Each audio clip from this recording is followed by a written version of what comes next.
Por la señal de la Santa Cruz de nuestros enemigos, líbranos, Señor Dios nuestro. En el nombre del Padre, y del Hijo, y del Espíritu Santo. Amén.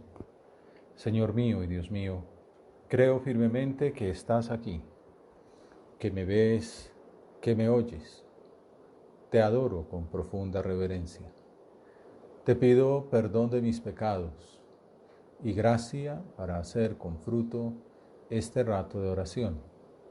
Madre mía Inmaculada, San José, mi Padre y Señor, Ángel de mi guarda, interceded por mí.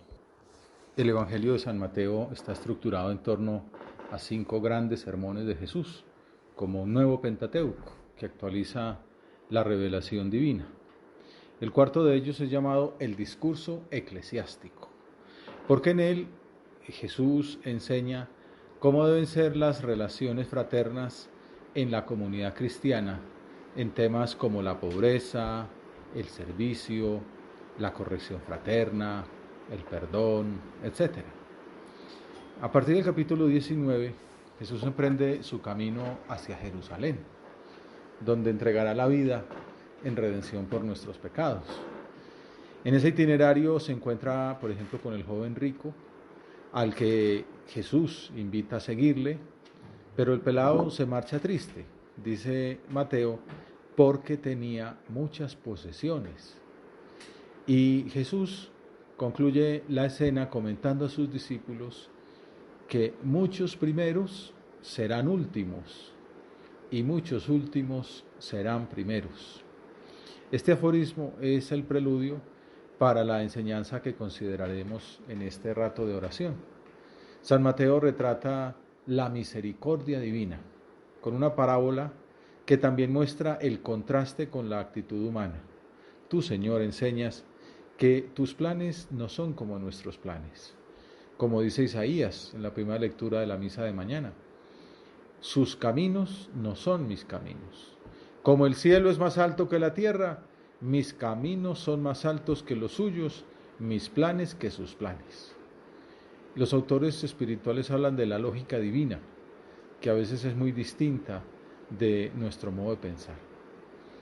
Pues dice Jesucristo en la parábola que vamos a comentar hoy: el reino de los cielos se parece a un propietario que al amanecer salió a contratar jornaleros para su viña. En la narración hay 2 momentos claves. El primero, este que hemos visto, que es la contratación en distintos momentos de la jornada laboral. Y luego, al final, la remuneración, la hora de las cuentas. Estamos apenas en el comienzo. Un propietario al amanecer salió a contratar jornaleros para su viña. Después de ajustarse con ellos en un denario por jornada, los mandó a la viña. El denario era una moneda de 3 gramos 800 miligramos de plata, llevaba inscrita la imagen del emperador y correspondía al salario de un día, como hemos dicho, pues unos 25,000 pesos, una moneda de 25,000 pesos. Varios exégetas advierten que esa viña es Israel o es el mundo y que el propietario es Dios, que su administrador es Jesús y que los obreros somos pues nosotros mismos. Aunque también algunos padres de la iglesia mencionan que esa viña es nuestra vida, en la que debemos trabajar para cosechar virtudes como la mansedumbre, la castidad, la paciencia, la generosidad, etc. Comencemos nuestra oración haciendo un poquito de examen. Pensemos en esa viña que el Señor nos ha dado ya hace unos cuantos años y preguntémonos, ¿hemos cultivado con buenos hábitos la viña de nuestra existencia? ¿O quizá hemos dejado crecer la cizaña de los vicios, del pecado? Salió otra vez a media mañana, segunda salida del propietario de la viña. Vio a otros que estaban en la plaza sin trabajo y les dijo: vayan ustedes también a mi viña y les pagaré lo debido. Ellos fueron. Algunos expertos indican, y es interesante, que en este relato lo importante no es tanto la necesidad de obreros que pueda tener el dueño de la viña, sino que su actuación se centra en la necesidad que ellos tienen de trabajar. Todo un campo de análisis económico y político, podríamos decir. Pero es ese Dios que quiere darnos trabajo, que no quiere que estemos mano sobre mano, que quiere compartir esa misión de ayudar en la creación, ¿no? Los hombres somos co-creadores, le ayudamos al Señor a perfeccionar el mundo. Y eso es toda una visión del trabajo de otra manera distinta, ¿no? Como ha glosado muy bien San Juan Pablo II en sus encíclicas sociales, Laborem Exercens, por ejemplo, Centésimos Annos, y desde luego pues la teología del trabajo esbozada por San José María. Por eso el propietario sale, ya llevamos 2, son 5 veces distintas a lo largo del día a buscar obreros, sale siempre a buscar obreros y necesita muchos trabajadores. Tú, Señor, quieres contar con todos. Salió de nuevo hacia mediodía, tercera vez, y a media tarde, cuarta, hizo lo mismo.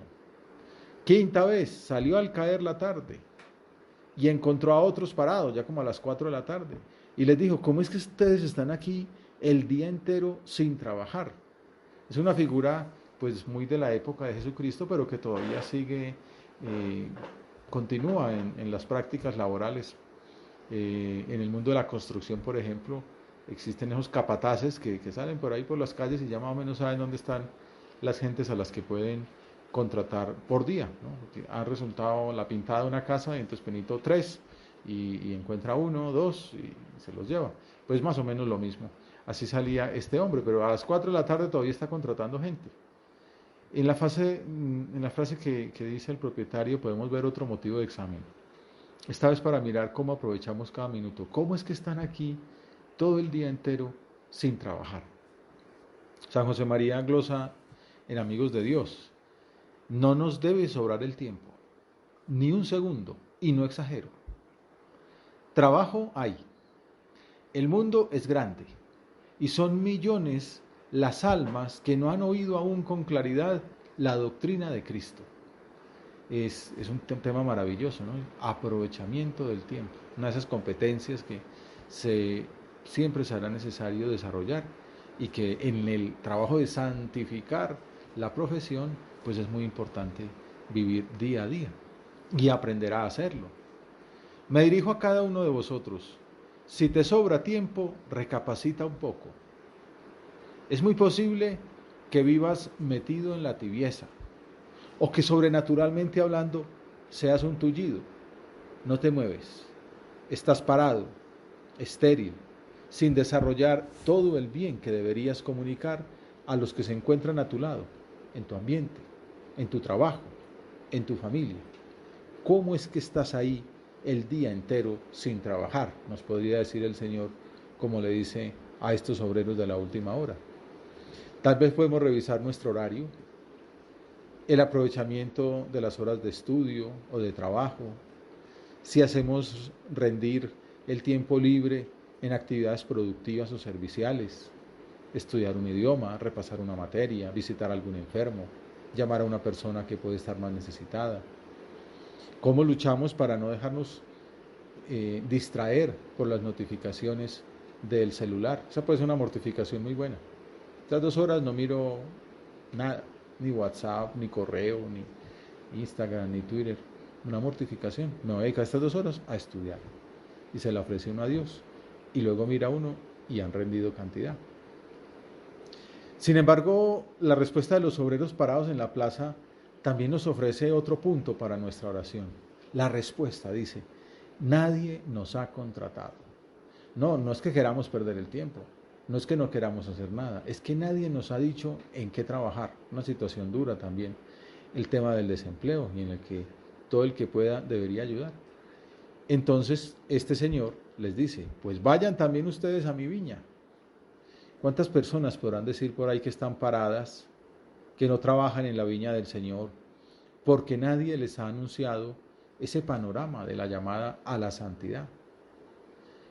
Con ese contexto de fondo, San José María escribía que debemos sembrar la palabra de Dios para evitar la ignorancia que separa a las personas del Señor. Alguna vez le oí decir a David Mejía Velilla, que vivió en Roma con San José María unos años, y alguna vez le tocó una meditación, y el tema era el Salmo 2. ¿Por qué se amotinaron las naciones y los pueblos maquinaron cosas vanas? Y entonces decía San José María, ¿sabéis por qué, hijos míos? Por ignorancia. Decía, la ignorancia es el principal enemigo de Dios. Y entonces nosotros como cristianos tenemos que sentir como esa responsabilidad de que no haya gente por ahí esperando mano sobre mano que alguien les cuente que existe esa posibilidad de encontrarse con el Señor. En una carta decía San José María, el día del juicio serán muchas las almas que responderán a Dios ante esa pregunta, ¿cómo es que están ahí sin trabajar? Responderán como, por ejemplo, el paralítico de la piscina, no tuve nadie que me ayudara. O como estos obreros sin trabajo de la parábola de hoy, no nos han llamado a trabajar. Aunque sus errores sean culpables y su perseverancia en el mal sea consciente, hay en el fondo de esas almas desgraciadas una ignorancia profunda que solo Dios podrá medir. Es lo que recuerda el Papa Francisco desde los primeros momentos de su pontificado. Por ejemplo, en la primera misa crismal, el Jueves Santo, decía, la unción, queridos hermanos, es una misa con sacerdotes que están celebrando el día de la institución del sacerdocio y esa unción que nos ponen con el santo crisma en nuestra ordenación. Y entonces decía que esa unción no es para perfumarnos a nosotros mismos, ni mucho menos para que la guardemos en un frasco, ya que se pondría rancio el aceite y amargo el corazón. Y Benedicto XVI dice, estas maravillas de la cercanía de Dios no son para quedárnoslas para nosotros mismos. Hay que compartirlas con los demás. Vamos haciendo examen. Vamos mirando cómo aprovechamos el tiempo, cómo aprovechamos esos dones que el Señor nos ha dado, cómo nos preocupamos de los demás. En los tiempos de pandemia existe el riesgo de encerrarnos en nosotros mismos. Hay una cosa bonita que es que la familia se une y crece junta. Pero también hay que pensar, hay otras personas allá, al otro lado del celular, que quizá nos necesitan. Necesitan una sonrisa, una palabra amable, un consejo, un estímulo, un buen ejemplo. O simplemente un compartir. Una sonrisa, un preocuparse, un contarnos nuestras anécdotas, un estudiar juntos, un hablar lo que llevamos en el alma, lo que nos ilusiona, nuestras esperanzas. Y también ahí está el tema de Dios, contar lo que llevamos en el alma. La gente lo está esperando. Esta mañana estuve con un par de personas, me lo decían con mucha sencillez. Estoy buscando a Dios. No sé orar. Tampoco quiero ir muy deprisa, ¿no? Bueno, entonces cada uno va a su paso, pero sí necesitaría. Y una de ellas encontró una amiga que le da un buen consejo. Le dice, es que yo no sé cómo es eso de hacer oración. Y esta otra le decía, pues escríbele cartas a Dios. Entonces me contaba que está escribiéndole, cada semana le escribe una carta a Dios. Y yo, pues eso es hacer oración, ya estás haciendo oración sin darte cuenta. Pues hacía falta aquella persona que le da aquel consejo, que la animaba, la acompañaba, sin darle pues así como cartillas, sino pues un consejo de persona que te quiere. Pues quizá tenemos muchos amigos que están esperando eso, que pensemos en ellos, que lo hablemos con Dios en nuestra oración. Eso pues el Espíritu Santo ilumina y uno puede decir una palabra acertada, pero sale más claramente cuando uno lo mira en el diálogo con Dios y le dice, Señor, Juanito, Pepita, María, Camilo, Nicolás, Señor, ¿cómo le puedo ayudar a este? ¿Qué le digo a este? Te pido por este. Y uno va hablando con Dios y Dios le va a uno sugiriendo cosas para después, en ese diálogo. Que esas personas no puedan responder, nadie nos ha llamado a trabajar. La parábola decíamos que tiene dos grandes momentos. El primero, que es esa llamada al trabajo, esa contratación de obreros para la viña. A primera hora, a segunda, a mediodía, en la mitad de la tarde y al final del día. 5 ocasiones distintas. Y luego viene la conclusión de la parábola, que es la remuneración. Y cuenta Jesús en el Evangelio de Mateo. Cuando oscureció, el Señor dijo al capataz, llama a los jornaleros, y págales el jornal, empezando por los últimos y acabando por los primeros. Es un poco curioso, por lo que vamos a ver. Entonces vinieron los del atardecer, los de las 4 de la tarde, y entonces les entregaron su monedita de 3.8 gramos, un denario. Claro, si hubiéramos sido los primeros, dice uno, si a estos tipos por una hora de trabajo les dieron 25,000 pesos, yo que llevo aquí 8 horas trabajando, ¿cuánto me van a dar? No, me voy a multiplicar.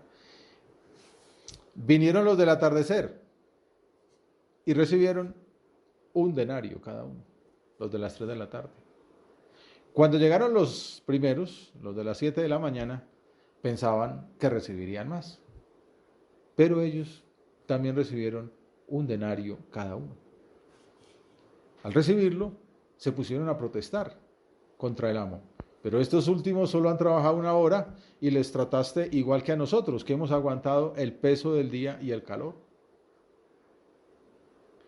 La verdad es que si uno mira esto con detenimiento, puede concluir que el señor de la viña se podía haber ahorrado ese disgusto, ese sindicato, pagándoles en primer lugar el denario acordado. Vengan los de las 7 de la mañana, tomen su denario, hasta luego, y ya, que se vayan. Ellos irán pensando que a los otros les tocará un octavo denario y ya les da su denario entero y nadie se da cuenta y todos están contentos.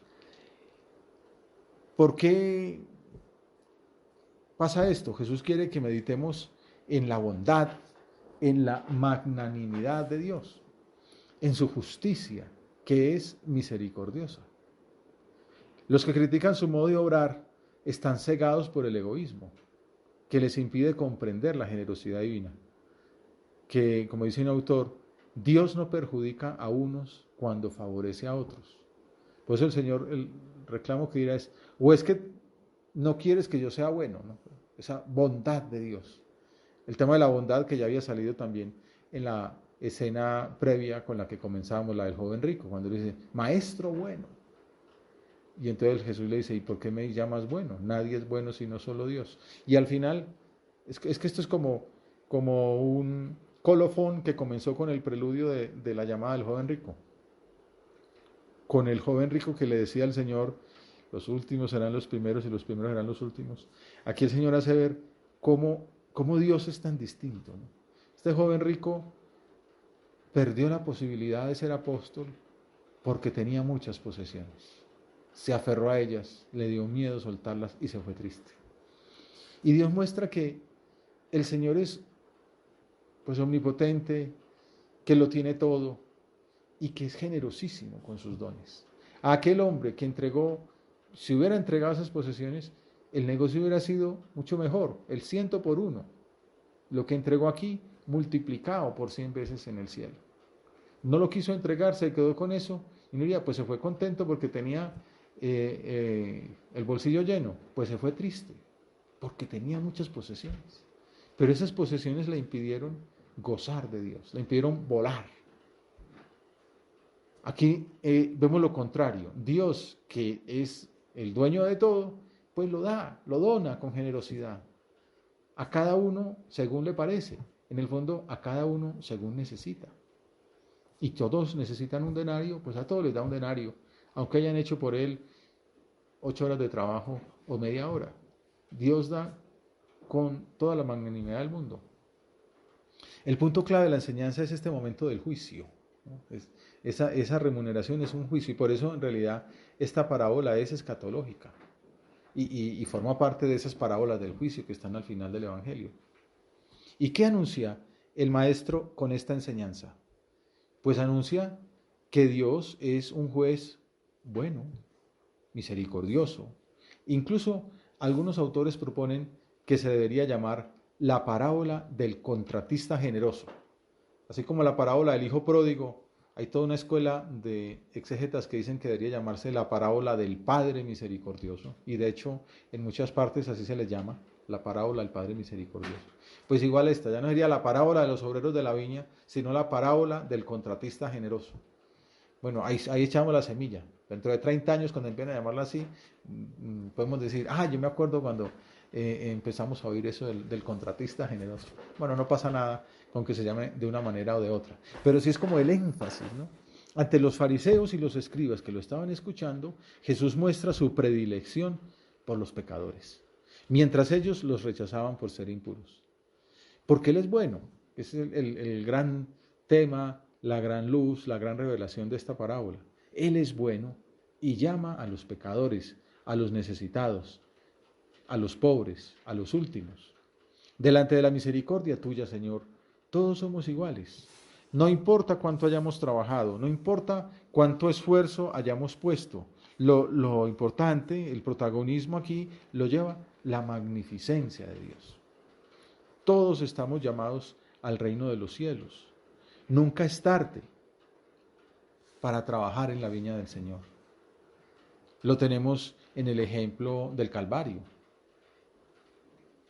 El primer personaje que entra al cielo es un ladrón, que ahí in extremis, cuando está a punto de morir, le dice a Jesús: Señor, acuérdate de mí cuando estés en tu reino. Y Jesús le dice: esta tarde estarás conmigo en el paraíso. Se robó el cielo, experto en robar, pues se robó el cielo. Y esto es bueno, los moralistas lo explican, porque a veces uno está como, esa moral, también lo han explicado, que le hizo mucho daño el kantismo a la moral católica, porque nos contaminó de que como que la santidad consiste en hacer cosas, en cumplir criterios, y no, la santidad es amar y dejarse amar. Pues porque pues ese tipo no ha hecho, era un ladrón, pues, un desastre, un pecador, un miserable. ¿Y cómo lo juzga el Señor? Esta tarde estarás conmigo en el paraíso. ¿Cuáles son tus virtudes? Pues una, la humildad; otra, la caridad. Y con eso ganó el paraíso. No digo yo que vayamos a robar, pero sí aprender de eso, ¿no? Como que el protagonismo no es que yo llevo trabajando desde las 7 de la mañana, vengan para acá mis denarios. Tienes tu denario. Y este tipo no ha hecho nada, trabajo media hora, tiene su denario. Y es como el Señor le dice al otro: amigo. Interesante que le dice así, amigo, ¿no? Amigo también le dice a Judas, ¿no? Amigo, no te hago ninguna injusticia.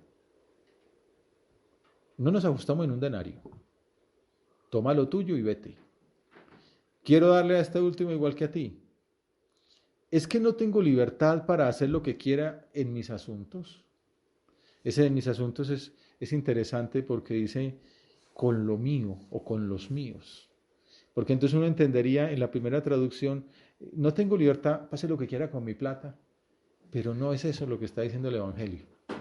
Lo que está diciendo es: no tengo libertad para hacer lo que quiera con mis gentes, con mis hijos, con mis pequeños, con mis pobres.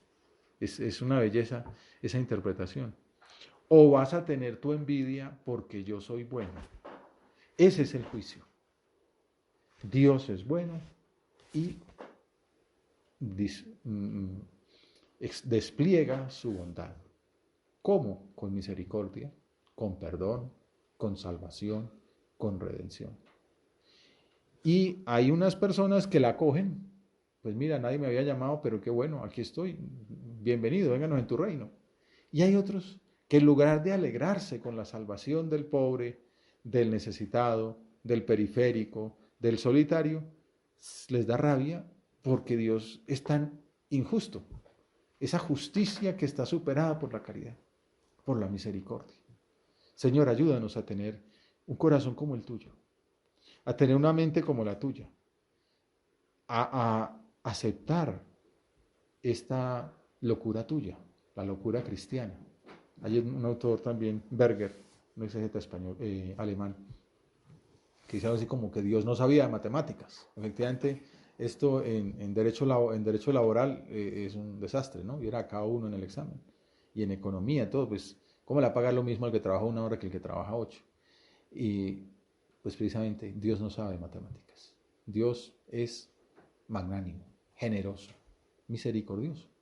Señor, ¿quieres, o sea, en primer lugar, que aceptemos? Nos cuesta a veces entender ese modo tuyo de orar. Pero luego, no es solamente que lo aceptemos, sino que lo imitemos. Que te imitemos, Señor, en tu generosidad, en tu misericordia. Que seamos misericordiosos. Están las obras de misericordia corporales, están las obras de misericordia espirituales. Un buen tema para mirar, para volver a mirar en el catecismo. Dar de beber al sediento, dar de comer al hambriento, vestir al desnudo, visitar a los enfermos, a los encarcelados, enterrar a los muertos, corregir al que yerra, aconsejar al que lo necesita. Bueno, todas esas obras de misericordia con los demás. Que ese amor de Dios que dice San Juan se note en el amor a los demás. Porque aprendemos a tratar a los demás como los trata Dios. Y esa es como la gran enseñanza de esta parábola. Que aprendamos a ir en la lógica divina, que muchas veces es muy distinta de la lógica humana. Por eso dice Isaías en la primera lectura, buscad al Señor mientras se deje encontrar, o sea, como convirtámonos. Empecemos a pensar como piensa Él, no como piensan los hombres. Invóquenlo mientras está cerca, que el malvado abandone su camino y el malhechor sus planes, que se convierta al Señor y Él tendrá piedad, a nuestro Dios que es rico en perdón. Dios es rico en perdón y nos llama a todos al reino de los cielos. Nunca es tarde para trabajar en la viña, para convertirnos a Él. Aunque hayamos dilapidado la existencia, como le sucedió al buen ladrón, nunca es tarde para volver al Señor. El lema original de la parábola es la misericordia divina, que ha tenido compasión de los paganos. Estos llegaron a última hora al conocimiento de Dios y recibieron la misma salvación que los judíos que habían sido llamados desde siglos atrás. Pero también nos invita a fijarnos en la actitud bondadosa de Dios con todas sus criaturas. Como dice San Pablo, quiere que todos los hombres se salven y conozcan la verdad. Por eso es que el dueño de la viña insiste en eso. Yo soy bueno y tengo libertad para hacer lo que quiera con lo mío, con mi dinero, pero sobre todo con mis hijos. Y ahí concluye la parábola diciendo, así, los últimos serán los primeros y los primeros serán los últimos. Concluimos la meditación con las mismas palabras de Jesús con las que comenzábamos. Aquel joven rico, de los primeros entre los hombres, se va de los últimos, triste, porque tenía muchas posesiones. ¿Cómo va a estar uno triste y tiene posesiones? Sí, pues porque esas posesiones le habían impedido entregarse a Dios. En cambio, estos pobres que empezaron a última hora se van felices porque han recibido su denario. El denario que tiene la inscripción del rey. Y algún padre de la iglesia dice, en realidad, pues tendrá la cara de Jesús. O sea, ese denario es ser de Jesús, ser beneficiario del amor de Dios. El Señor muestra su predilección por los últimos, por los débiles, por los pequeños, por aquellos que se encuentran en las periferias existenciales, como dice el Papa Francisco. Los planes de Dios no son como los nuestros. El Señor da su gracia con generosidad, independientemente de los méritos que creemos poseer. Obviamente, también influye en nuestra respuesta y nuestro concurso. Pero en eso insiste mucho el Papa, en no ser pelagianistas, en creer que la clave, el protagonismo, es nuestra obra. No, la prioridad la tiene la obra de Dios, que es misericordioso, y que nos invita a que tengamos esa misma medida, como decía Benedicto XVI. Hay un pasaje del libro del Éxodo en el que, algo del todo excepcional, Dios proclama incluso su nombre propio. Éxodo 34:6. Señor, Señor, Dios compasivo y misericordioso, lento a la ira y rico en gracia y fidelidad. Es como una definición de Dios, difícil de encontrar. Por eso es importante, Éxodo 34:6. Son palabras humanas, comenta el Papa alemán, pero sugeridas y casi pronunciadas por el Espíritu Santo. Nos dicen la verdad sobre Dios, compasivo y misericordioso. El nombre de Dios es misericordia. Lento a la ira y rico en gracia y fidelidad. Misericordia, gracia, fidelidad. Para esta obra de su misericordia, Dios, disponiéndose a tomar nuestra carne, quiso necesitar un sí humano. El sí de una mujer que se convirtiera en la madre de su Verbo encarnado. Jesús, el rostro humano de la misericordia divina.